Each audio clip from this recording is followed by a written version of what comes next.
নমস্কার, পাঁচমিশালির রান্নাঘরে আপনাদের স্বাগত। আজকে বানাবো দুধ পনির। তার জন্য লাগবে 100 গ্রাম পনির, 1 কাপ দুধ, তেজপাতা, গোটা গরম মশলা, নুন, লঙ্কা গুঁড়ো, জিরে গুঁড়ো, ধনে গুঁড়ো, একটু চিনি, কাজু আর পোস্ত, আর একটু ধনে পাতা, কাঁচা লঙ্কা কুচি। প্রথমে কড়াতে দিয়ে দিলাম 2 চামচ তেল, নুন আর হলুদ। তারপর দিয়ে দেব কেটে রাখা পনিরগুলোকে কিন্তু একটু হালকা করে ভেজে নিতে হবে। ভাজা হয়ে গেলে তুলে নেব একটা প্লেটে।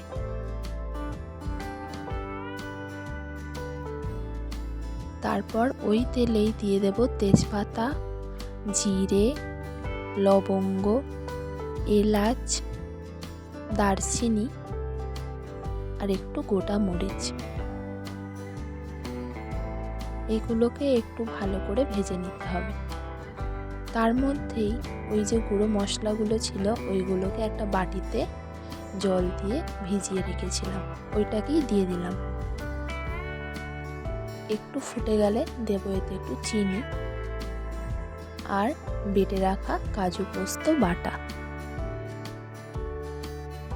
কাজু পোস্ত বাটা দেওয়ার পর ভালো করে এটাকে মিশিয়ে নিতে হবে।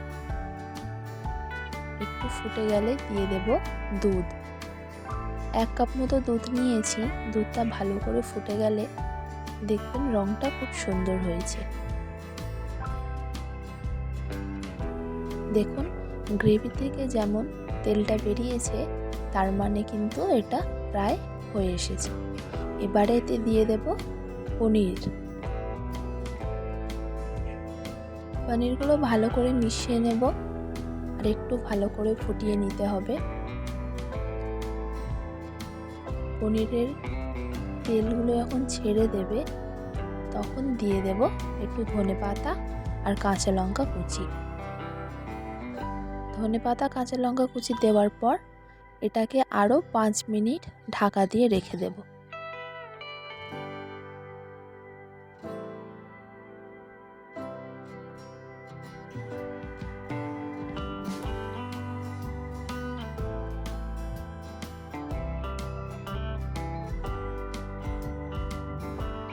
ঢাকাটা খুলে নিয়েছি। দেখুন কি সুন্দর তরকারিটার রং এসেছে। মোটামুটি পনির আমাদের হয়ে এসছে।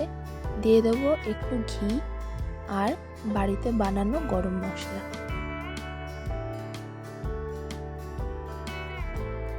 পনিরের তরকারি আমাদের হয়ে গেছে। নিরামিষ দুধ পনির কিন্তু আমাদের রেডি।